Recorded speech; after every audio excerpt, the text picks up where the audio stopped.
लोग कहते हैं कि ये ब्रह्मा विष्णु महेश के पिताजी नहीं हैं। यहाँ मैं कुछ बोल नहीं पाता। कुछ बोलना चाहते हैं आप? हम बोलना चाहते हैं क्या? कि क्यों नहीं उनके माता पिता रहे होंगे। भाई उतना हम लोगों को ज्ञान नहीं है, चाहे उसको हम लोग समझ नहीं पाते होंगे, क्योंकि वो क्षेत्र हम लोगों का तो है नहीं। यदि रहता तो जरूर कुछ न कुछ उसके आसपास की चीज हम लोग समझते। जैसे राम के माता पिता हुए, कृष्ण के माता पिता हुए, उन लोगों का कहना यही है ताकि कोई बात करे तो हम बात कर सके उन लोगों के साथ। ब्रह्मा विष्णु महेश किसको कहते हैं ये पता है? वैसे तो लोग कहते हैं कि ब्रह्मा जो है सृष्टि की चीज को बनाने वाले हैं, महेश संहार करने वाले हैं, और विष्णु जो है पालन पोषण करने वाले हैं। एक बोलचाल की भाषा में हम लोग अब तक यही समझते हैं, और चूंकि यह गूढ़ रहस्य है। अब मैं आपको बता रहा हूँ जी। जैसे इसके पहले जो अभी हम लोग कर्म पर बात किए जी, हाँ, उसके हिसाब से ही आप इसको अच्छा से समझ सकते हैं जी। समझ रहे हैं? अब जी। देखिए, जैसे जो लोग परिभाषा करते हैं उस परिभाषा में दोष कहाँ पर है मैं बता रहा हूँ। जैसे ब्रह्मा ने कहा ना कि लोग कहते हैं कि ब्रह्मा वो जो सृष्टि को बनाने वाले हैं। जी जी। तो ये जो किसी भी चीज के बनने की जो क्रिया होती है, किसी भी चीज के बनने की जो क्रिया होती है, रिकॉर्डिंग हो रहा है इसमें ना? हाँ, उसकी चिंता आप नहीं। ठीक। किसी चीज को बनने में जो क्रिया हो रही है, किसी चीज के बनने में जो क्रिया हो रही है, बनने की क्रिया जो हो रही है जी, उस क्रिया की जो शक्ति है, उस शक्ति को ब्रह्मा कहते हैं। किसी भी चीज के बनने की जो क्रिया है जी, उस क्रिया की शक्ति को ब्रह्मा कहते हैं। यानी शक्ति का वह स्वरूप, हाँ, शक्ति का वह स्वरूप हाँ, जो अभी किसी चीज का निर्माण कर रहा है वह ब्रह्मा है। समझ गए। वो ब्रह्मा शक्ति कहलाती है। यानी ब्रह्म जो है वह एक शक्ति है जी। और कैसी शक्ति है? जो किसी चीज का निर्माण करने में लगी। किसी चीज का निर्माण करने में लगी हुई शक्ति को ब्रह्मा कहते हैं। किसी चीज का निर्माण करने में हाँ, जो शक्ति लगी हुई है, हाँ, उसे ब्रह्मा कहते हैं। उसको ब्रह्मा कहते हैं। तो फिर उसका पिता का तो बात ही खत्म हो गया। बात समझ गए कि नहीं? जी, वो कोई आदमी नहीं है, समझ गए। वह कोई आदमी नहीं है। जी जी। वो कोई ऐतिहासिक फिगर नहीं है। जी जी जी। जैसे राम और कृष्ण ऐतिहासिक व्यक्ति रहे, जी लेकिन ब्रह्मा कोई ऐतिहासिक व्यक्ति नहीं है। जी जी। हाँ जी। वह जो है वह एक शक्ति है। वो कौन सी शक्ति है? वह शक्ति जो कि किसी चीज को बनाने में लगेगी। यानी कोई भी चीज जो बन रही है, बनने वाली जो शक्ति है, जिस शक्ति से कोई चीज बनती है उस शक्ति को ब्रह्मा कहते हैं। जी। और विष्णु किसको कहेंगे? जिस शक्ति से कोई चीज बनती है हाँ, वह ब्रह्मा। ब्रह्मा। और जिस शक्ति के जरिए वह चीज जितनी देर तक रहती है, जिस शक्ति के जरिए, हाँ, वह जिस शक्ति के जरिए वह चीज कुछ देर तक रहती जितनी देर तक रहती है, जितनी देर तक रहती है, जी, जितनी देर तक रहती है। जैसे ये फूल जितनी देर तक टिका है फूल के रूप में, जी, हाँ जी, तो वह शक्ति जो है विष्णु है। जी, जितनी देर तक रहती है, हाँ जी, जितनी देर तक कोई चीज जो एक बार बन चुकी है, जी, तो वह चीज जितनी देर तक अपने उसी अस्तित्व में, उसी स्वरूप में रहती है, जिससे कि हम उसको पहचानते हैं उसी स्वरूप के कारण।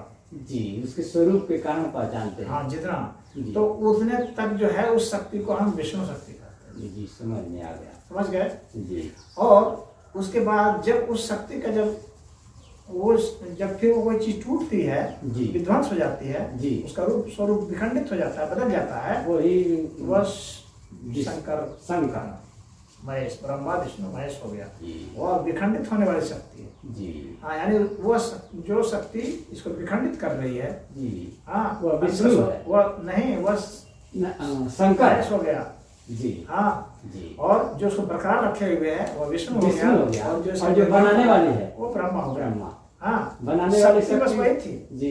शक्ति, इसीलिए उन तीनों को कहा जाता है कि आदि शक्ति से उत्पन्न है। कौन? ब्रह्मा विष्णु और महेश। जी, आदि शक्ति। आदि शक्ति से, समझ रहे हैं? जी। जी। यानी ये वो शक्ति का ही इनका नाम बदला गया। जी। जब शक्ति बनने जब शुरू हुई तब ब्रह्मा कहलाई। जी। जब उसने उस रूप को बनाए रखा जी। तो विष्णु हुआ। जी। जब वह रूप विखंडित हो गया तो महेश हो गया। महेश। बात समझ में आ गई? जी, आ गई। हाँ, या। लेकिन जब वो न बना रही थी, जी। न वो शक्ति जी। उसको बरकरार रखी हुई थी, जी। न वो विध्वंस कर रही थी, बल्कि वो सिर्फ शक्ति के रूप में थी। उसका आदि शक्ति कहते हैं उसको। उस बस को न ब्रह्मा कहेंगे न विष्णु कहेंगे, न्यूट्रल महेश। हाँ, न्यूट्रल उसको आदि शक्ति कहते हैं। आदि शक्ति की आराधना होती है जो। अच्छा, उसको आदि शक्ति में, आदि शक्ति तो आदि शक्ति अंग्रेजी में तो कहते हैं। हाँ, आदि शक्ति को अंग्रेजी में अंग्रेजी कुछ नहीं होता आदि शक्ति का, क्योंकि इंग्लिश में उसका कोई नाम ही नहीं है। अच्छा, या उसको इनिशियल एनर्जी मान सकते हैं अगर ऐसे कहना चाहें तो। कौन सी energy? Initial energy. Initial energy. हाँ, उसको मान सकते हैं। समझिए। हाँ। मान सकते हैं। हाँ, मान सकते हैं। कंफर्म नहीं। कंफर्म क्या, वो उसमें वो सिद्धांत नहीं है ना, फिलोसफी नहीं है ना वो जी। अंग्रेजों का। जी। ये सब ईसाई है। जी। ईसाई में तो ये सब मान्यता ही नहीं है ना। जी। जी। ये मान्यता तो सनातन धर्म में है। अच्छा, तो सनातन धर्म में है तो इसको इंग्लिश से नहीं कहा जा सकता है। आदि शक्ति हाँ, सही तो है। संस्कृत से कहा सकता है। संस्कृत में है आदि शक्ति। तो आदि शक्ति ही शक्ति के रूप में आई। जी। आदि शक्ति ही रूपांतरित हुई शक्ति के रूप में। जी। जब शक्ति के रूप में आदि शक्ति आई, जब उसको कुछ बनाना था, जी। उस समय वो ब्रह्मा कहलाई। जी। यानी आदि शक्ति ही उसके जो है ना, उसके माता पिता हुए आदि शक्ति। यानी आदि शक्ति जो है ब्रह्मा विष्णु महेश की जननी है। जननी है, क्योंकि वही आदि, जब वो ये कोई चीज जब नहीं बनानी थी जी। तब न ब्रह्मा थे, न विष्णु थे, न महेश थे। जी।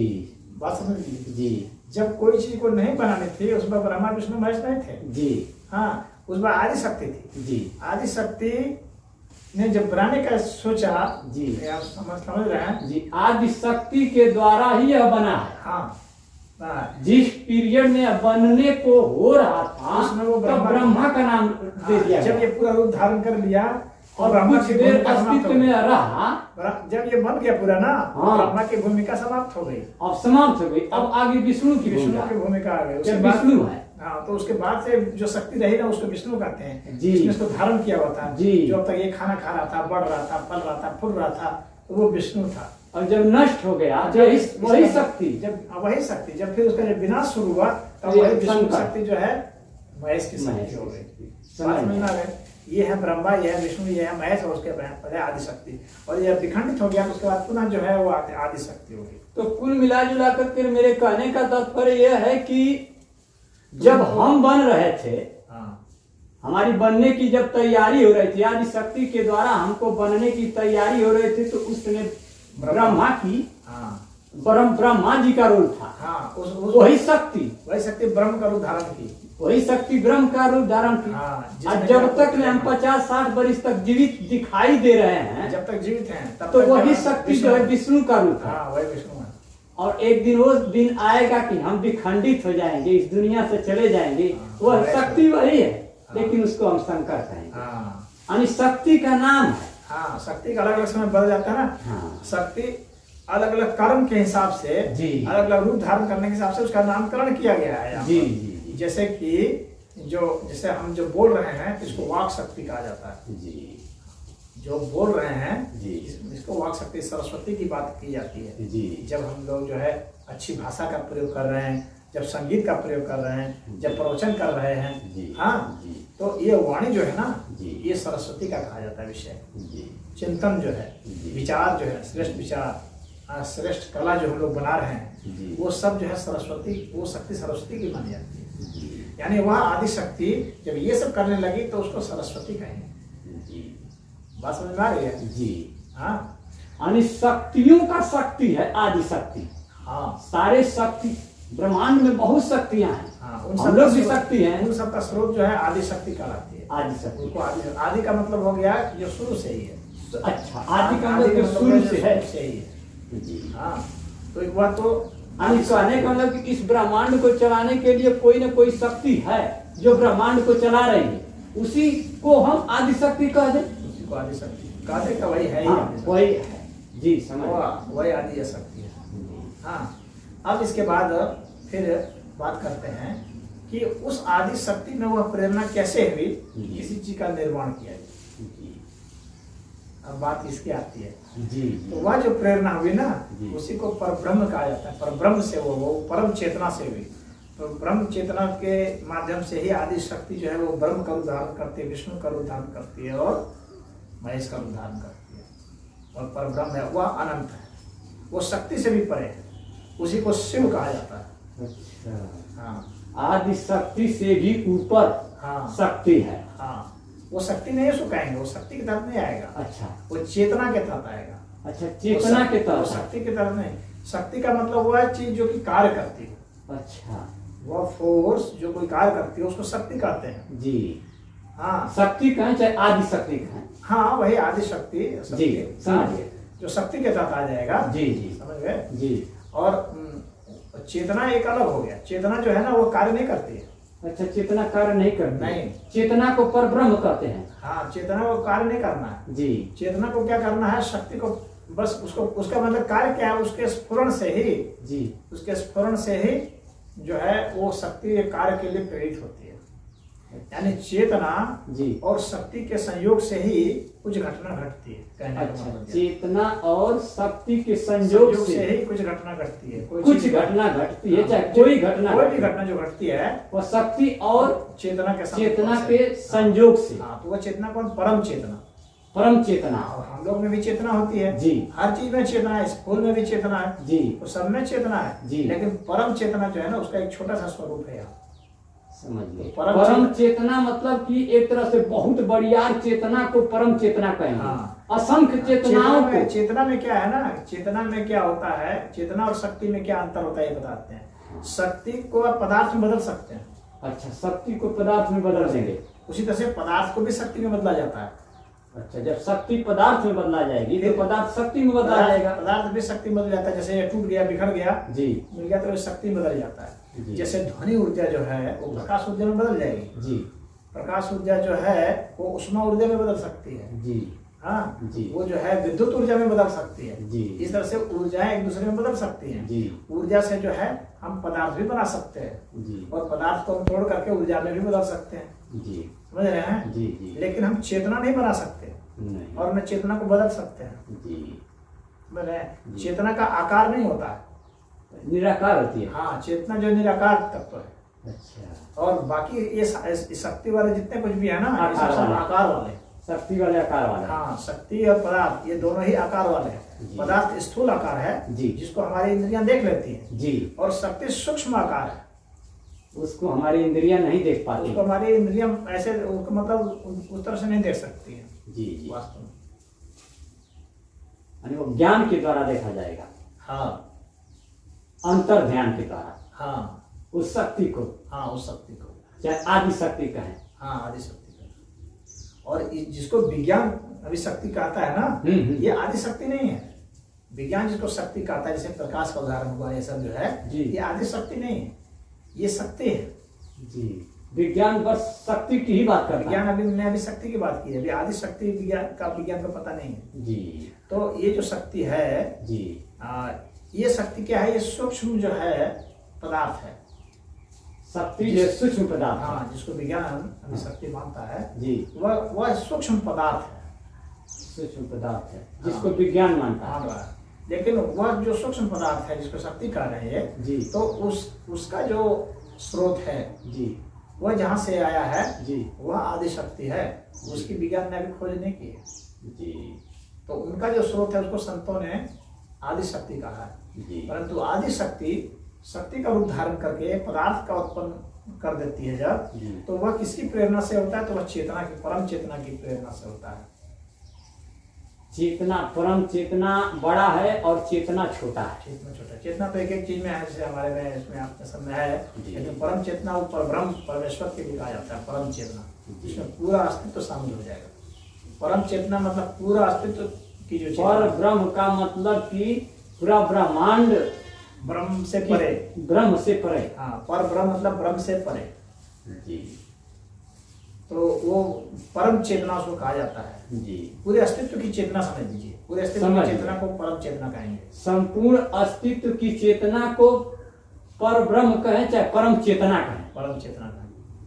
और समझ। हमारे आप में एक एक में जो है यानी चेतना, असंख्य चेतना को हम हाँ परम चेतना कहें। हाँ, अगर गिनती में ही अगर उसको कहना चाहते हैं, हालांकि उसको गिना नहीं जा सकते चेतना को, जी जी पदार्थ को तो हम लोग गिन सकते हैं जी, जी। क्योंकि इसकी इकाई होती है अलग अलग, जी जी, पदार्थ की इकाई होती है। और उसकी इकाई नहीं होती है। क्यों इकाई नहीं होती है? क्योंकि वो निराकार है। जी इकाई उसी की हो सकती है जिसका आकार हो, जी जी जिसका आकार नहीं है उसकी इकाई नहीं हो सकती है। जी, चेतना की इकाई नहीं है, नहीं, पदार्थ की इकाई है। हाँ। जी तो चेतना को हम लोग मतलब इस अर्थ में हम लोग आपस में समझने के अर्थ में कह रहे हैं कि हमारी चेतना आपकी चेतना इसकी चेतना, जी। लेकिन वास्तव में वो परम चेतना है। जी, समग्र चेतना समग्र होती है। परम चेतनाओं से यह चेतना जुड़ी हुई है। हाँ, इसको हम लोग अपने समझने के अर्थ में कहते हैं कि ये इसकी चेतना है, हमारी चेतना। जी समझिए। लेकिन वास्तव में हमारी चेतना नहीं होती है, जी। क्योंकि चेतना हमारे कंट्रोल में नहीं होती है। जी, वो जी। हमारी नहीं होती है, हमारे ऊपर काबू नहीं होता है। जी। हम उसको घेर नहीं सकते, हम उसको कुछ कर नहीं सकते। जी जी जी हाँ, वो पूरा का पूरा वो चेतना का पूरा एक मतलब व्याप्त है, उसकी पूरी व्याप्ति है, असंख्य व्याप्ति है। जी, वो पूरा का पूरा हर जगह विद्यमान ही विद्यमान है चेतना। असंख्य ब्रह्मांड की चेतना। हाँ, चेतना विद्यमान ही विद्यमान होती है। वो हर पदार्थ में, हर ऊर्जा में, हर शक्ति में, हर चीज में वो विद्यमान ही विद्यमान है। जी वो निराकार स्वरूप में विद्यमान है। जी, तो उसकी आराधना ही करने के लिए कहा जाता है हम लोगों को सभी को। कि पूजा पाठ करिए उसी हाँ, चेतना के चेतना लिए की कहा ही है। आराधना की जाती है। लेकिन जो चेतना की आराधना डायरेक्ट नहीं कर सकते हैं ना, जी तो हम लोग पदार्थ से शुरू करते हैं, उसके कोई मूर्ति रखते हैं, जी। फिर उसके बाद शक्ति की करते हैं जो उसका सूक्ष्म स्वरूप है, फिर धीरे धीरे धीरे इस तरह से चेतना के स्तर पर उतरते हैं। जी, तो उस पूरे अस्तित्व की जो चेतना की चेतना पर पहुंचते हैं तो वही चेतना परम चेतना में बदल जाती है। हाँ, वही चेतना हाँ। परम चेतना में बदल जाती है। बदल जाती है क्या? वो मतलब होती ही है। जी, हाँ, चाहे चेतना क्या है? चाहे पर ब्रह्म कहें। हाँ, उसी को कहा गया ना कि जैसे उसी किसी को अलंकारिक भाषा में जी बड़े बड़े संतों ने कहा है कि बुद्ध जो है सागर से मिल गया। जी जी हाँ। जी कहा गया ना, जी। बुद्ध सागर से मिल गया तो सागर हो गया। जी जी जी तो उस अर्थ में जी संत लोग उसको इस तरह से अलंकारिक भाषा में बोले हैं ऐसा। जी तो चेतना जैसे मान लीजिए कि कोई घड़ा है, घड़े में भी तो खाली घड़ा है, जी तो घड़े में जो हवा है जी वो चेतना है। वो घड़े में जो हवा है वह, और बाहर में जो हवा है वह, यानी कि घड़े में जो अंतरिक्ष है, हवा नहीं कहूँगा, आकाश तत्व जो है वह, हाँ। और बाहर जो आकाश तत्व है वो, तो सब एक ही है। सब खाली एक। घड़े की जो परत है जी उसी ने उसको अलग कर रखा है। जी जी जैसे हमको लगता है कि अलग ही आकाश है, अलग जी। आकाश नहीं है, आकाश तो वही है। जी खाली वो परत जब फूट जाएगी तो देखिए फिर वही आकाश हाँ, है। सब आकाश से ही आकाश आकाश है। है। तो उसी तरह से चेतना है। चेतना को समझने के लिए आकाश ज्यादा अच्छा हुआ है, अच्छा, चेतना माने अलंकार। आकाश कहें अच्छा चेतना कहें, समझने के लिए समझने के लिए। एक ही है। हाँ, उसे समझ सकते हैं। जी, आकाश चेतना से- माने हम किसी को समझा रहे हैं, कहने की समझ आकाश- लो आकाश माने चेतना, समझने के नहीं, लिए। वो बराबर तो नहीं है, लेकिन बराबर नहीं, लेकिन समझ- वो सबसे नजदीकी उदाहरण वही है जी जिससे हम समझ सकते हैं चेतना को कुछ। जी जी जैसे आकाश सभी में विद्यमान होता है जी जी और आकाश निराकार होता है। जी हाँ, उसी तरह से जी कि वह निराकार तत्व है जी और वो सभी में विद्यमान है। जी सब उसकी विद्यमानता हर जगह है जी। आकाश तत्व की। जी तो उसी तरह से जो चेतना है उसकी विद्यमानता हर जगह है। उस चेतना को ही परम ब्रह्म परमेश्वर कहा जाता है। जी कितने जो ठग होते हैं, जी बहुत सारे साधु सन्यासी जो हैं, जी जो साधु सन्यासी तो है नहीं लेकिन ठग हैं, जी तो वे उसी आकाश को ही न भरमा कर कहते हैं कि देखो यही ईश्वर है। जी ऐसा उसको उस बोलते हैं। चेतना को ही पर ब्रह्म परमेश्वर चाहे पिता परमेश्वर कहते हैं, चेतना को ही। परम चेतना। जी अब जो गीता में उदाहरण दिया गया है जी आत्मा का, जी उसी उदाहरण को या परमात्मा को जो उदाहरण दिया गया है, तो कितने लोग जो धोखा देने वाले ठगने वाले उसी आकाश को ही करते हैं। कहते थे कोई यहाँ इस हाथ और इस हाथ के बीच में यहाँ है, इसको तुम काट सकते हो, जी काटो, कटेगा नहीं कटेगा। इसको जला सकते हो, जला नहीं जलेगा, इसको सड़ा सकते हो, नहीं सड़ सकता। तो यही आत्मा है। ऐसे लोग कहते हैं। हालांकि यह जो है एक एग्जाम्पल समझाने के लिए तो हो सकता है, लेकिन यह आत्मा नहीं है जी। हाँ, ये इसको आत्मा आप नहीं कह सकते। नहीं। हाँ, चेतना आत्मा के सबसे करीब उदाहरण जरूर यह है। आत्मा का सबसे करीब उदाहरण यह जरूर है। जी। आत्मा तो जो है ना जी। उस वह भी ठीक है, निराकार है, जैसे आकाश तत्व का निराकारता है जी। तो उस तरह से निराकार है, उसकी भी व्याप्ति है जी। हाँ, लेकिन वह जो है आकाश तत्व से और भी सूक्ष्म है, उस और विलक्षण है। वो यानी चेतना तत्व से और जो है, जो आत्म तत्व है, जी, दिव्य आत्मा कहा गया है जी, वो इस आकाश तत्व से विलक्षण है। उसमें खाली विलक्षण है। हाँ, विलक्षण हाँ, मतलब विलक्षण मतलब कि कुछ एक्स्ट्रा है, वह अतिरिक्त है वह। अच्छा। हाँ, उस आत्म तत्व से जो है जी, ये आकाश तत्व उत्पन्न हुआ है। यानी आत्मा तत्व से ही ये आकाश तत्व उत्पन्न हुआ है, बना है। हाँ, ये आकाश तत्व जो है जी, यह निराकार जैसा तो है, लेकिन निराकार पूर्णतः नहीं है। आकाश तत्व पूर्णतः निराकार नहीं नहीं है, निराकार जैसा तो है, अच्छा, यानी लगभग निराकार है, लेकिन लगभग निराकार है, पूर्ण निराकार नहीं। यानी जो हम आकाश देख रहे हैं, हाँ, यह लगभग निराकार है। लगभग निराकार है, परफेक्ट निराकार नहीं है। हाँ, आत्मा परफेक्ट निराकार हाँ, परफेक्ट निराकार है, छोटी हाँ, लेकिन परफेक्ट। क्योंकि ये आकाश तत्व जो है ना जी, ये आकाश तत्व हम लोग की इंद्रियों के तहत आ जा रहा है।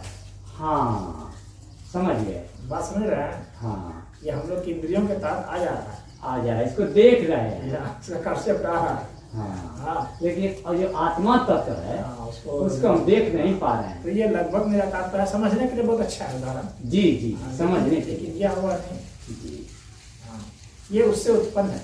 जी, आकाश तत्व से उत्पन्न है।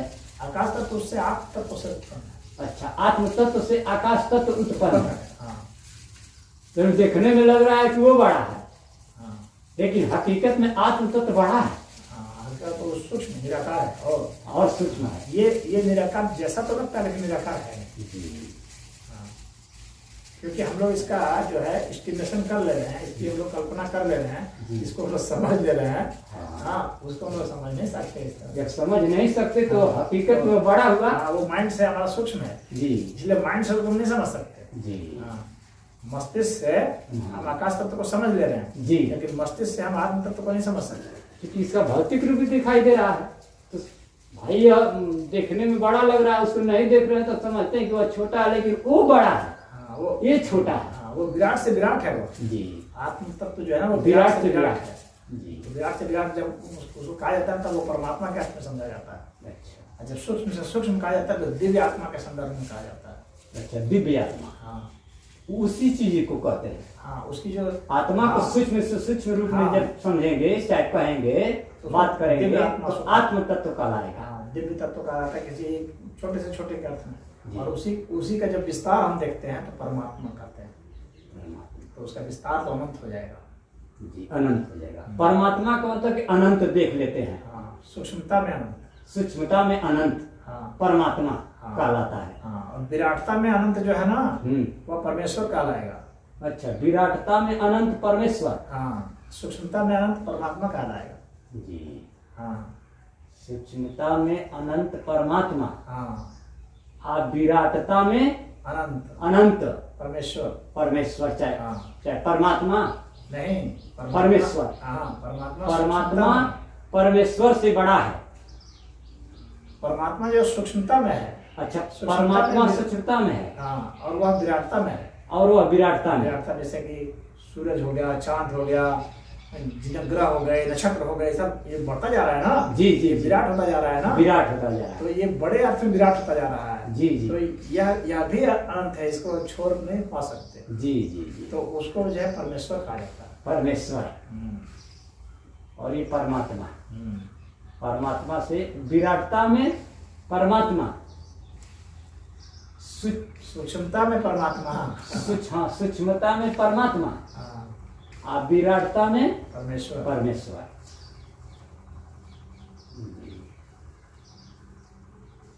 तो अब ब्रह्मा विष्णु महेश का वो समझ में आ गया। हाँ, एकदम समझ में आ गया। उसके माता पिता का कोई वो मतलब नहीं, हो सकता वो है। एनर्जी है। और माता पिता का मतलब नहीं हो सकता है। जब कोई एनर्जी है तो उस एनर्जी का नाम है बस। हाँ, समझने के लिए समझने के वेद पुराणों ने बता दिया आदि शक्ति। उसको मानव रूप हम लोगों ने जो लेखक कवि हैं, जी चित्रकार हैं, उन लोगों ने उसका मानवीकरण किया है, उसका एक रूप बना दिया है जी ताकि जो सामान्य लोग हैं जो नहीं समझ पाते उतने सूक्ष्म चीजों को, जी एकदम बारीक बातों को नहीं समझ सकते हैं, वो इस मोटे अर्थ में समझ जाए, कि भौतिक में समझ जाए। मोटे अर्थ में समझ जाए कि ये जो है ये विध्वंस करेंगे जी। ये जो है पालन करेंगे जी। ये जो है पैदा करेंगे जी। ब्रह्मा पैदा करेंगे, विष्णु जो है जी। पालन करेंगे, शिव जी और ये शंकर जी महेश जी जो है विनाश करेंगे। जी। तो वो उस अर्थ में मोटे साधारण सभी लोग समझ सकें, जी इसीलिए उसको बनाया गया। वास्तव में मोटे दिमाग वालों को जो है हाँ। समझने के लिए यही तरीका है। वह तरीका है, लेकिन जो पतले दिमाग वाले हैं, जो तर्क करने वाले हैं, तर्क करने वालों के लिए तो भाई उनके लिए ये नहीं है, उनके ये लिए नहीं। तो ये जो है जी। उसके पीछे जो वास्तव में जो फिलोसफी है वो यह फिलोसफी है। जी समझ में आ गया। जी पुराणों की जो रचना हुई है, जी पुराण जो लिखे गए हैं ना, जी वो साधारण लोगों के लिए लिखे गए हैं, जो बारीक तर्क नहीं समझते हैं उनके लिए पुराण लिखे गए हैं, अच्छा और जो बारीक फिलोसफी समझते हैं उनके लिए उपनिषद है। उपनिषद है। हाँ, उपनिषद में बारीक बातें हैं, अच्छा उसको उपनिषद को साधारण आदमी नहीं समझ सकता, अच्छा उसको विद्वान लोग समझता है। अच्छा। तो जिसको तर्क करना है तो वो उसको उपनिषद पढ़ना चाहिए, उसको पुराण नहीं पढ़ना चाहिए। अच्छा उपनिषद पढ़ना चाहिए। और वो पुराण पढ़ करके तर्क करेंगे कि ये कैसे होगा, ये तो झूठ है, ऐसे हो ही नहीं सकता है, उसके माता पिता कौन थे, उसका बेटा कौन था, उसका ये कौन था, कोई रिश्तेदारी नातेदारी जोड़ना शुरू कर देंगे और तर्क करेंगे, तो वो उनके लिए नहीं है। अगर आपको तर्क करना है तो फिर आप उपनिषद पढ़ के पढ़िए, जी आप वेद पढ़िए, जी आप गीता पढ़िए। जी दर्शन है, 6 दर्शन है, जी सांख्य दर्शन है, वैशेषिक दर्शन है, न्याय दर्शन है, जी योग दर्शन है, वेदांत है, वेदांत जाके पढ़िए। जी अगर आप तार्किक व्यक्ति हैं जी तो आपके लिए वेदांत है, फिर आपको इसे पुराण पढ़ने की जरूरत नहीं है। जी जी लेकिन जो विरोधी लोग होते हैं, जो सनातन धर्म के विरोधी हैं, जिनको समझना नहीं है, जी वो पुराण पढ़ते, बल्कि कंफ्यूज करना है, लोगों को तोड़ना है, जिनको धर्म परिवर्तन कराना है, पुराण तो पढ़े। वे पुराण पढ़ लेंगे, कहेंगे देखो इसमें तो ये लिखा है, हाँ जी ये लिखा है, ऐसे थे वैसे थे, ये कैसे होगा, ये तो संभव नहीं है, ये झूठी बातें हैं, कपोल बातें हैं, वो इस तरह सोचेंगे। वे इस तरह की लेकिन जो बात- तार्किक लोग हैं, सूक्ष्म अध्ययन करने वाले हैं, वो उपनिषद पढ़े। हाँ, वो ब्रह्मसूत्र है, पढ़ो जाकर के। बहुत अगर तार्किक हो, बहुत अपने को वैज्ञानिक समझते हो, जी तो जाके वेदांत पढ़ो, समझ में आ जाएगा कितनी बुद्धि है, जी सब तर्क की हवा निकल जाएगी। फिर वेदांत कितने का मिलेगा गुरु जी? और वो तो अब कितने का मिलेगा, वो किताब का तो अलग अलग प्रकाशक के अलग अलग दाम है, वो किताब से क्या मतलब। जी तो किताब लेना पड़ेगा ना उसके लिए। हाँ, तो जिसको वो पढ़ना है, तार्किक बातें जिसको पढ़नी है, तो फिर वो सब पढ़े। जी तो तार्किक लोग उपनिषद वेदांत वेदांत पढ़े, उपनिषद पढ़े, जी वेद पढ़े। जी हाँ, वेद में कोई एक वेद पढ़ा। सांख्य दर्शन है, योग दर्शन है, हाँ जी ये सब पढ़े, सबका व्यवहार के। वो तो पुराण नहीं पढ़ना चाहिए, पुराण तो वो सामान्य लोगों के लिए लिखा गया है, जो सब मोटी मोटी बात ही समझ सकते हैं। जी जी हाँ, जैसे कुछ तो समझे। जैसे हमको क पढ़ाना है तो उसके लिए हम कबूतर ला करके बच्चों को पढ़ाते हैं, छोटे बच्चों को, देखो क कबूतर, जी हाँ जी। तो क कबूतर पढ़ाना तो वैसे के लिए पुराण है। पुराण है। पुराण उसलिए बनाए गए हैं, उसको कथाओं के माध्यम से, कथानक के माध्यम से उसको समझा सके, उस सिद्धांत को जितना समझा सकते हैं। पुराण के द्वारा हाँ, पुराण की रचना इसलिए हुई है। कथा कह के समझाया जा सके। हाँ, और उपनिषद उपनिषद तो फिलोसफी है, तो दर्शन है, उसको उसके लिए तो उपनिषद पढ़ने का हकदार सभी लोग नहीं होते हैं, क्योंकि जब तक उतनी तीक्ष्ण बुद्धि नहीं होगी, उपनिषद पढ़ने ही नहीं पढ़ने वाला। जी हाँ, तो साधु संगति के साथ रह करके उसको समझा जा सकता है उपनिषद उपनिषद। में तो बहुत बारीक बारीक तर्कना है, जी जी वो समझे में नहीं आएगा, बड़े बड़े उनकी माथा चकरा जाएगा। एक उसका एक उपनिषद का एक मंत्र जब पूरा जीवन में भी समझ में आ जाए तो खैर है। बहुत बड़ी बात है। हाँ, उपनिषद में कोई उदाहरण बताएं, कौन सा उपनिषद? बहुत सारे उपनिषद है, ईशावास्योपनिषद है, जी कठोपनिषद है, जी हाँ केनोपनिषद है, प्रश्नोपनिषद है, छांदोग्योपनिषद है, बृहदारण्यक उपनिषद है, श्वेताश्वतर उपनिषद है, मांडुक्य उपनिषद है, मंडूक उपनिषद है, बहुत सारे उपनिषद, तैत्तिरीय उपनिषद है, जवाल उपनिषद है, बहुत सारे उपनिषद है। और वेद में तो चार ही हैं। हाँ, ऋग्वेद, सामवेद, यजुर्वेद, अथर्ववेद। ऋग्वेद, यजुर्वेद, सामवेद, अथर्ववेद। तो जिनको वो करना है वो करे। जी, इसलिए कि हमको लग रहा है कि यदि उपनिषद में अगर एक भी उपनिषद को पढ़ा जाए तो कुछ त्रुटियां होते हुए कुछ न कुछ तो पल्ले पड़ेगी जब उसको आदमी अध्ययन करेगा। हाँ, अध्ययन करेगा तो कुछ ना कुछ पढ़ेगा, नहीं पढ़ेगा तो वो कहीं ना कहीं से जाके पूछेगा, पता पूछेगा, लगेगा, समझने का प्रयास करेगा। तो जो उसका टारगेट है उसमें उसको लाभ मिलेगा। हाँ, तो ज्ञान योग की साधना के लिए वही सब है। जी, हाँ,